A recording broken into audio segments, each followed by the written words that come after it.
Growing up, I was always the fat kid. From as far back as I can remember, I was bigger than most of the other kids.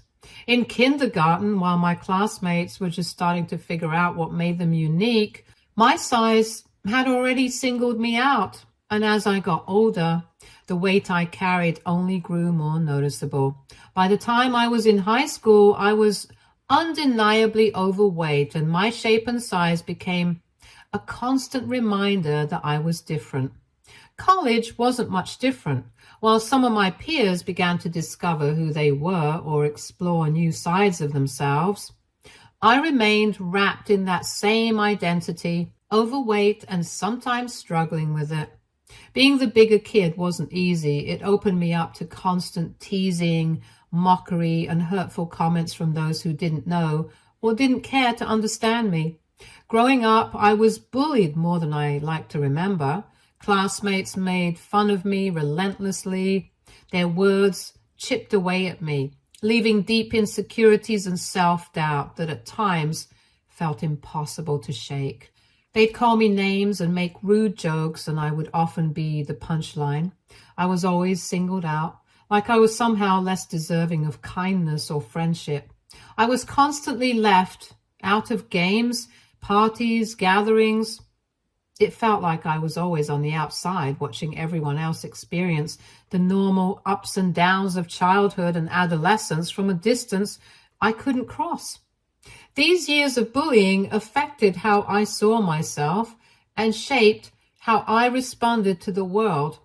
I felt out of place with others, and in turn, I took refuge in books. I immersed myself in novels and stories that allowed me to escape the everyday struggles I faced. Books didn't judge me. They didn't look at me with ridicule.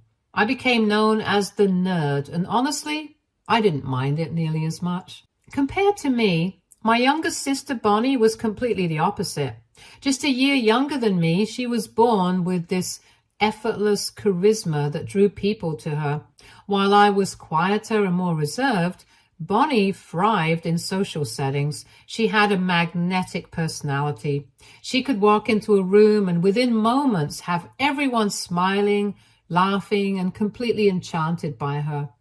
Bonnie didn't just make friends easily. She seemed to have an innate ability to get people on her side, almost like she was the sun that people naturally orbited around. And despite our differences, I adored her. I took my role as her big sister seriously, feeling a fierce protectiveness whenever she needed it. When she started attending the same high school as me, I was thrilled. In the beginning, being Bonnie's older sister made me feel proud, like I had a special place in her life. But as she got older, things started to change. As Bonnie settled into high school and began to form her own identity, I began to see a shift in how she viewed me. She started noticing how different we really were and how differently we were both treated. Where I was the bookish, introverted type, she was vibrant and popular, someone who quickly found her place among the cool crowd. I watched as she became aware of my quirks and insecurities, the same things that made others see me as uncool. And once Bonnie made new friends, she started to drift away from me. She would then try to actively ignore me or avoid me at school. That hurt. It really bothered me to see my own sibling view me as someone lesser. Nevertheless, I tried my best to accept her choice, to give her the space she seemed to want, even though it stung to feel like I was losing not just my sister, but my friend. But then, slowly, Bonnie didn't just ignore me. She began joining in with others who made me feel like an outcast. If Bonnie and I crossed paths in the hallways or during lunch, she and her friends would seize any opportunity to make me feel humiliated. They'd tease me in front of other students, or worse, pull stunts like trying to trip me as I walked by with my lunch tray, all for the sake of making everyone else laugh. It felt like I was losing her, not just to new friends, but to the same teasing and hurtful behavior I'd endured from others for so long. I was constantly on guard, trying to dodge not just my classmates' mockery, but also the humiliation that now came from my own sister. It hurt deeply, especially because it came from someone I had always loved and looked up to. Whenever Bonnie invited her friends over, they would try to gang up on me at home. They would burst into my room without knocking and then start laughing and pointing at my body. They'd hurl words like geek and fatty at me, like it was nothing. I would feel like a zoo animal, like I was their source of entertainment. Those moments when they invaded my space in my room made me feel small and isolated, like an outsider in my own home. Several times I did try to talk to my parents about it, hoping they'd understand how difficult it was for me to deal with Bonnie's behavior. But whenever I brought it up, they would dismiss my concerns.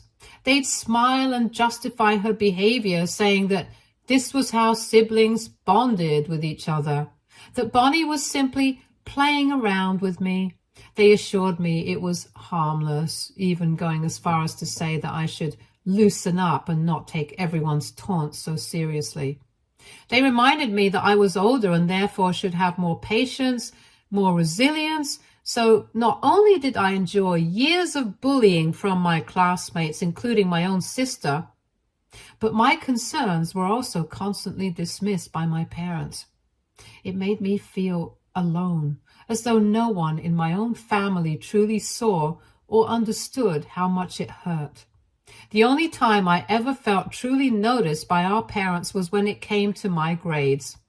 Academics had always come naturally to me, and I became used to securing top marks. In a way, it was the one area where I felt I was better than anyone else. It was also the only way I could make my parents proud, the one aspect of my life they seemed to genuinely care about. My parents loved to boast about my achievements to friends and relatives, painting me as the family scholar, as if my grades were somehow proof of their parenting success. But Bonnie despised the comparisons. She wasn't an academic overachiever, nor did she want to be. But our parents' constant reminders of my achievements left her feeling resentful. They held my grades up as a standard, indirectly implying that she needed to achieve the same. I could always sense her frustration and anger, and I guess that is why she did what she did to me. Sometimes Bonnie would try to sabotage my hard work just to get back at me, like she'd slip into my room in the middle of the night and steal my homework, sometimes right before a major assignment was due. I'd wake up the next morning only to find my carefully completed work missing. Panic would set in, and I'd frantically search through my books, papers, and folders, growing more desperate with each passing minute. And there she'd be, watching me from the doorway with a smirk, enjoying every second of my worry. To her, it was like a small victory, a way to knock me down a peg and remind me that I wasn't untouchable. She knew exactly how important my grades were to me, how much of my self-worth I tied up in them, and she took pleasure in disrupting that part of my life. I only found out about her stealing my assignments years later when she drunkenly confessed one night. Anyways, over time, my relationship with Bonnie has softened, though we're far from close. You can say we've matured a bit, and some of the bitterness from our younger years has faded, but the deep bond that siblings often share never fully developed between us. After college, I moved out and began building a life in a new city with an exciting job and fresh opportunities, which meant I didn't see my family very often. As time went on, our interactions dwindled to a few calls or texts here and there. So last year, when I planned a visit home for the summer, I was genuinely looking forward to seeing everyone. It had been a while since we'd all gathered as a family, and I was eager to catch up and reconnect. But things didn't go quite as I had hoped. Our family lunch started pleasantly enough. Everyone seemed happy to see me, and for a while it felt like old times. That changed, though, when Bonnie suddenly announced her engagement. None of us had seen it coming, and at first we thought maybe she was just joking. However, it became clear she was serious. She proudly held out her hand, showing off a stunning ring, and I couldn't help but admire how beautiful it looked. I felt a genuine happiness for her, proud that she'd finally found someone she loved and who loved her in return. Almost as soon as the congratulations died down, Bonnie turned her attention to me and asked what I had been up to lately. I shared with her about my work and my life and how fulfilling things had been for me. Before I could even finish, she cut me off. "I can't help but say this," she began, smirking. "But why are you still fat? I mean, if your life is really that great, shouldn't you have lost the weight by now?" Her words hit like a slap, dredging up old insecurities I thought I'd moved past. The room fell uncomfortably silent, and I could feel everyone's eyes on me, waiting to see how I would react. I just shrugged and tried to awkwardly laugh off her comment, but soon my parents joined in to bash me. They started to say how I was still fat and unmarried, and how they were worried that I would never have any children. I felt so humiliated hearing them talk like that. My accomplishments, the job I was proud of, the life I'd built independently in another city, none of it seemed to matter. In their eyes, my weight and my lack of a family of my own were all they could focus on. As my parents and sister continued to discuss about me, their remarks cut deeper than I expected. I'd spent years of my life finally growing into myself, building confidence and independence, but in those moments, I felt like the same insecure, awkward teenager I'd once been, desperate for my family's acceptance and approval. My parents then praised Bonnie for getting engaged before me and how proud they were of her. Somehow, to them, I was the lesser child, successful perhaps, but still not quite enough. What was meant to be a joyful family reunion was quickly turning into a painful reminder of old wounds. At the moment, I felt more like an outsider than ever. Bonnie didn't stop. She continued with her probing questions. "So, when are you getting married? I mean, do you even have a boyfriend?" She was clearly trying to mock me in front of everyone by talking about my love life. My parents quickly latched onto the topic, agreeing with Bonnie that it was high time for me to find someone before it's too late. They pointed out how Bonnie, being younger, was settling down before me, while I, being the older one, was still wasting away my life away on my job. I tried to push back, explaining that I loved my life the way it was, that I'd found fulfillment in my career and independence. My job paid me really well, and I was really passionate about my work. And also, why did I have to find a man or have a child? I am content just the way I am. But my words didn't seem to land. My mom especially seemed dismissive, giving me a pointed look as she taunted. "What's the point of earning all that money if you don't have anyone to come home to?" It was as though she couldn't fathom that happiness could exist outside of marriage or family. I felt the familiar feeling of being misunderstood, of my life choices being undervalued. This was my family, the people who were supposed to know me best, yet they seemed so focused on a version of happiness that wasn't my own. I had come home looking for connection and warmth, but what I found instead was judgment and taunts. Bonnie then started to say how she expected me to at least have a +1 by the time her wedding rolled around. She told me that she didn't want people thinking her sister was some old, miserable woman, all alone while she was getting married. The comment stung. I just shook my head and told her that I would try. This is when my parents told me, matter-of-factly, that since Bonnie's wedding was almost a year away, even if I couldn't manage to find a partner, I would at least try to lose weight and look more presentable for her wedding. They told me that maybe after I lost weight, it would be easier for me to attract a man. Bonnie agreed with my parents and told me that she wanted me to lose a few pounds at least. I sat there, stunned and ashamed, feeling an ache I hadn't felt in years. How could my family talk to me this way? Did I really deserve their cruel words just because I was overweight? Was I supposed to have any feeling just because I was fat? I mean, I was a normal human being like them. I functioned normally as everyone else. I never saw my weight as a hindrance. So why were they? I even dated men who liked me just the way I was. Yet my parents and Barney were making it seem somehow my weight prevented me from finding love or from men approaching me when it wasn't even true. I wanted to defend myself, to tell them how hurtful their words were, but I felt frozen, unable to find the right words. Their words transported me back to high school, to the painful days when my weight made me a target. I hated how casually my family could bring up my biggest insecurities and not even care about how they made me feel. So I sat there holding in my pain and let the conversation eventually drift into something else. After that visit to my family, when I came back home, I threw myself into losing weight with a level of determination I hadn't known I had. It started as a way to prove something to my family, but over time, it became more personal. I joined a gym, committed to a strict diet, and even hired a personal trainer. My trainer has been a lifesaver. Having gone through her own transformation from being overweight to reaching a healthy weight, she knew precisely how to guide me through a journey that was customized just for me. She designed a regimen tailored to my goals and supported me every step of the way, pushing me while also reminding me to give myself grace whenever I faltered. This time, it all seemed to click.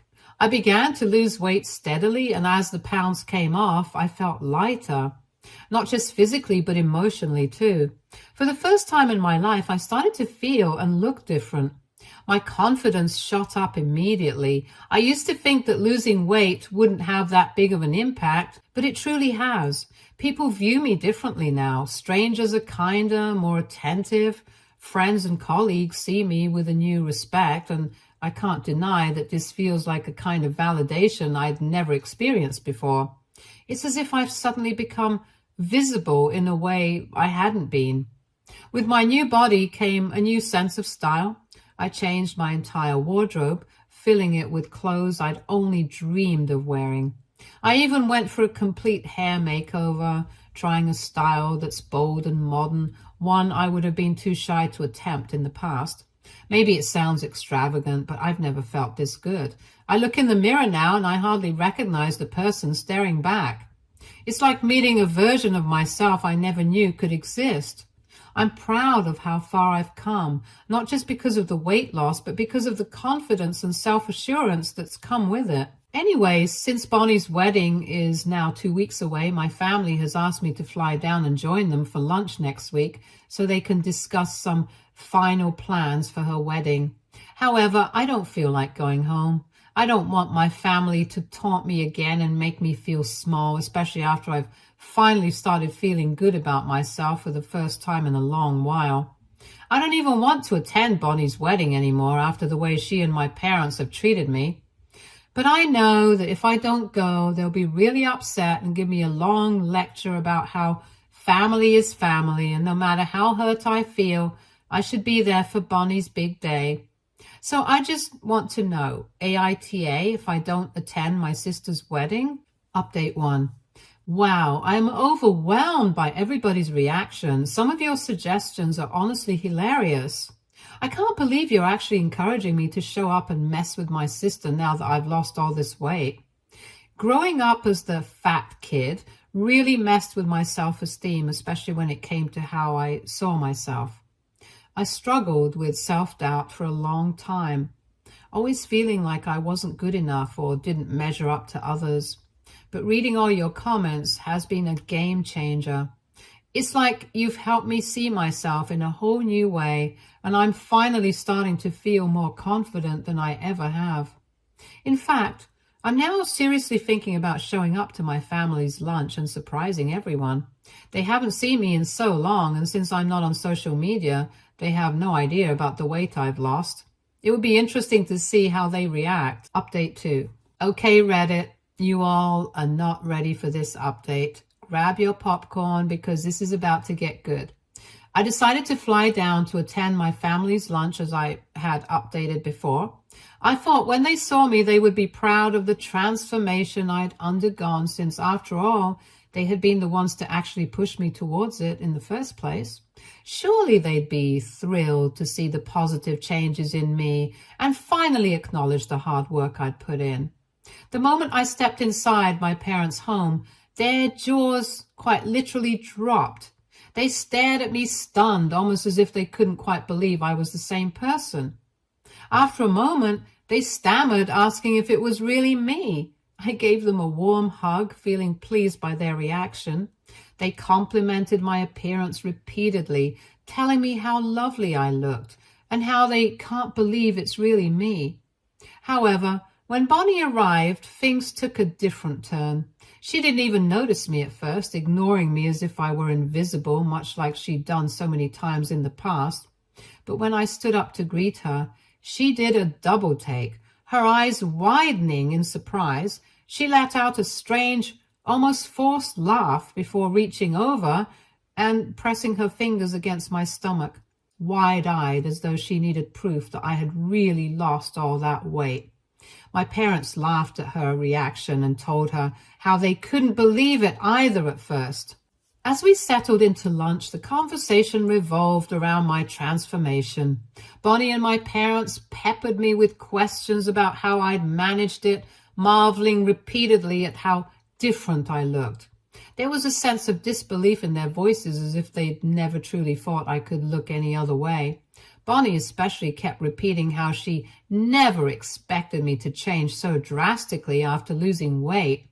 She remarked, "When I first asked you to lose weight, I never expected you to look this pretty. I didn't even know you had that jawline and those ankles beneath all that fat." I paused, trying to keep my composure, and gave her a smile before reminding her, "Bonnie, I've always been pretty. Losing weight just enhanced my features." However, Bonnie argued that it wasn't just that, and there was something really different about me. She then had the nerve to ask, "Did you have some surgeries done on yourself? Because there's no way you look this good by yourself." I could feel my blood start to boil. The audacity to think I needed surgeries to look good when in fact I had worked so hard to look the way I did. I looked her straight in the eye and said, "Wow, Bonnie, it's amazing that you think that little of me. No surgery, just a lot of hard work and self-love, something you might want to try sometime." Bonnie's face shifted from surprise to annoyance, but I didn't care. It felt good to finally speak up and put her in her place. Before she could respond, my parents jumped in, stepping in to smooth things over in their own way. "You shouldn't be offended," my mom said. "The three of us have just never seen you look this way before. Honestly, you look even more beautiful now than Bonnie does, and she's the one getting married." Bonnie looked even more furious after Mom's comment.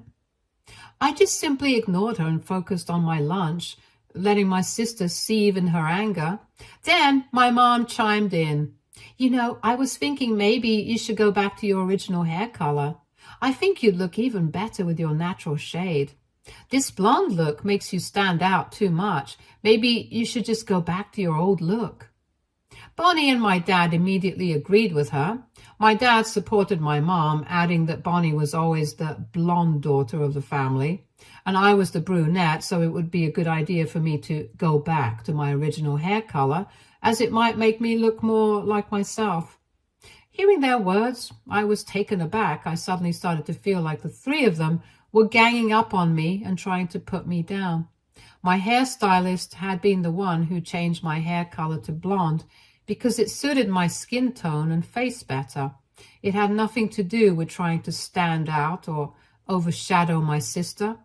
I could understand why Bonnie was jealous of me, as I looked good now, but I couldn't understand why my parents seemed so unhappy with me. It's like they wanted to change me back to who I was when they were the ones who wanted me to look more presentable for their darling daughter's upcoming wedding in the first place. But now that I did, they simply couldn't accept the person I had become, and instead of celebrating my growth, they were finding reasons to demean me. I finally asked my parents, What's your problem? Why can't I be a blonde also? Does my sister own that color or something? I paused, feeling frustrated. No, she doesn't. I can be blonde or brunette. It's my choice. Why does it even matter to you so much? I couldn't understand why they were so fixated on me going back to the way I used to be, as if my appearance needed to fit into who I was before. My mom scoffed at me and argued that I was knowingly trying to sabotage Bonnie's upcoming wedding by trying to stand out with my appearance. Bonnie chimed in as well, saying that with my weight loss, I was already going to stand out. So did I really need to take her hair color too? My dad, as usual, sided with them, telling me I was being difficult for no reason and that as Bonnie's sister, I should be more understanding. I couldn't believe what I was hearing. It wasn't about stealing anything. It was about me having the freedom to choose what made me feel good. But instead of supporting that, they were all focused on how it might make Bonnie uncomfortable. You know what? I'm done with this, I said, the words almost burning as they left my mouth. The three of you are so caught up in your own negativity that you can't even accept that I've changed. Truth is, I've always been amazing just the way I am, but none of you ever saw it. Now, after I've lost weight, it's still not good enough for you. No matter what I do, it's never enough. I paused for a moment, letting the weight of my words sink in. They just stared at me, but it didn't matter. I was done holding back. Since you all have so much to say about me, I think it's time I gave you some unsolicited advice, just like you love to give me. I turned to my mom first, feeling the words rise up inside me like a flood. Mom, I really hate how loose the skin is around your eyes and your lips. They droop on one side when you laugh. I can't help but notice all your crooked teeth, and honestly, it's just disgusting to me. Dad, I began, my tone sharp, you're bold. You really have no right to say anything about anyone's hair or their hair color. How are you going to criticize someone's looks when you can't even keep a full head of hair? I saw his face tighten, but I wasn't done yet. Lastly, I turned to Bonnie. And you, don't ever talk down to me again. Between the two of us, I've always been the better-looking sibling. But now, with all the weight I've lost, you look even fatter than me. Just look at those chubby arms of yours. Bonnie's face turned bright red in embarrassment, and she looked like she was about to burst out crying. I then lifted my glass, finished my drink in one go, and gave them a smirk before walking out, leaving them all shocked and speechless. I said what I had to say. I couldn't believe these words had actually left my mouth, but I didn't regret it one bit. After years of being the subject of their criticism, they deserved to be humiliated like that. After that lunch, I flew straight back home. I did not want to stay behind and attend Bonnie's wedding. Since then, my phone has been blowing up with voicemails and messages from my parents and Bonnie. They've been calling me rude and foul-mouthed for the way I talked to them, and just left. Mom is even insisting that I should fly down and attend Bonnie's wedding, saying it won't look good to her in-laws if I'm not there. Update 3. Hey, so I ended up skipping Bonnie's wedding, thanks to all of your ideas. Instead of going back home to attend, I decided to treat myself to an impromptu staycation at a 5-star resort. It was honestly one of the best decisions I've made in a long time. I spent the weekend doing whatever made me happy. No drama, no pressure, just pure relaxation. I pampered myself with a spa day, binge-watched my favorite shows, and even explored some new spots in the city I've been wanting to check out. I've also gone ahead and blocked my family so they won't be able to contact me again. I'm tired of being bullied by them and just want to stay away from all the toxicity and drama. Right now, I'm focused on taking care of myself. Stay tuned for more stories from our girl relationships.